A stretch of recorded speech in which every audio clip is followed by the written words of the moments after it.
Hello everyone, welcome to the start of my Jedi Knight review series. I felt the only way to properly kick this all off would be to begin at the beginning with a game that isn't technically part of the Jedi Knight series, but it did start it off. Star Wars Dark Forces and its protagonist, Kyle Katarn. Way back in the day, Lucasarts was mostly known for adventure games like Monkey Island, Loom, and Day of the Tentacle. Being a George Lucas company, they eventually got started in the early 90s on some Star Wars games, mostly space fighters like X-Wing and TIE Fighter. Shooters were starting to become more serious business, at least in money and popularity.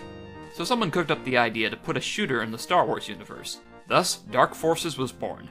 Our main character is Kyle Katarn, an ex-Imperial mercenary who starts off his video game career on a high note, stealing the Death Star plans. No kidding, this is canon here, folks. The plot skips ahead after that to somewhere between A New Hope and The Empire Strikes Back. The Empire decides building a giant robot army is their best bet for destroying the rebels. Remember, this predates the whole prequel mess, and Kyle is tasked with scuttling this Dark Trooper project. This may seem a daunting task, but thankfully Kyle is like every other old-school first-person shooter main character, a one-man massacre machine. So you can bet the game ends with him blowing up a big-ass starship while standing atop a pile of dead stormtroopers.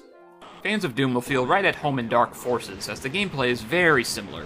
As the game progresses, you get a larger arsenal of weapons and stronger enemies to use them on, environmental hazards to avoid, and temporary power-ups. But Dark Forces has the honor of being the first shooter where you could actually look up and down, jump and duck. So yeah, this is also where the trend of frustrating first-person jumping puzzles got started. It also introduced the inventory system with flashlights, night vision goggles, along with a handy map screen and PDA, so you always knew what you had to do and where you were going. Where were you on that one, Doom 3, huh? Most of the Star Wars games until this point were based off the original movies, usually side-scrollers and space shooters. Dark Forces was the first title to really explore the places only talked about in the movies and books, so there's a lot of fan service dropped in. The obligatory Darth Vader appearance, a visit to the Imperial city of Coruscant, a battle with Boba Fett, even Jabba the Hutt pops up briefly, and he at least gives you one of the more badass boss battles in the game, punching a crate dragon to death with your bare hands.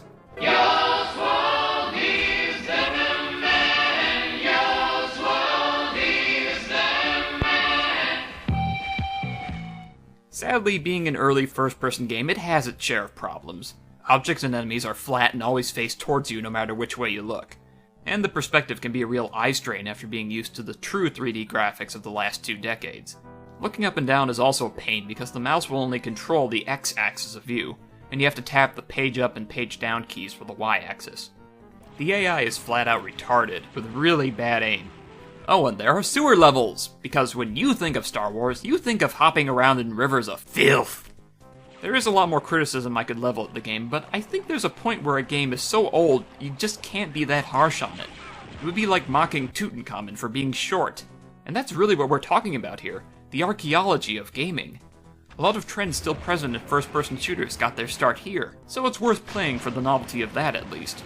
Take the Star Wars out of the story, and you're basically playing a game where a one-man wrecking team fights his way through soldiers, aliens, and bots so he can destroy an army of mech warriors.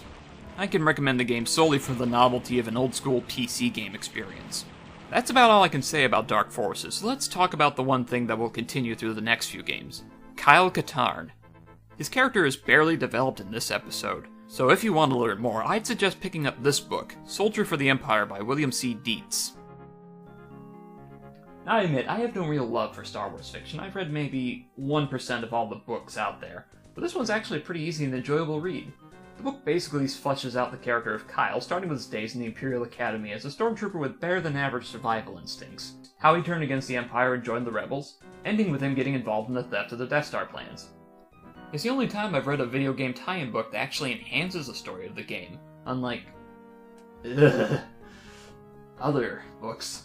It's part of a trilogy, but this is the only one that really stands out and fills in the story before the games rather than being a bad retelling of the game itself.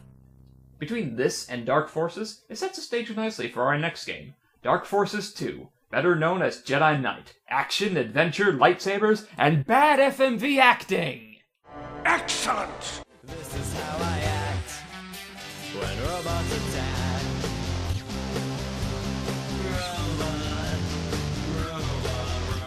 When robots attack.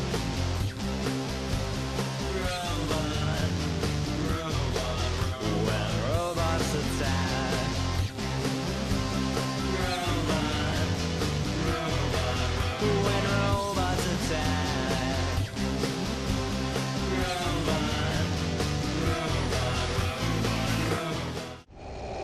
This is an unfortunate setback. The Force is strong with Catan,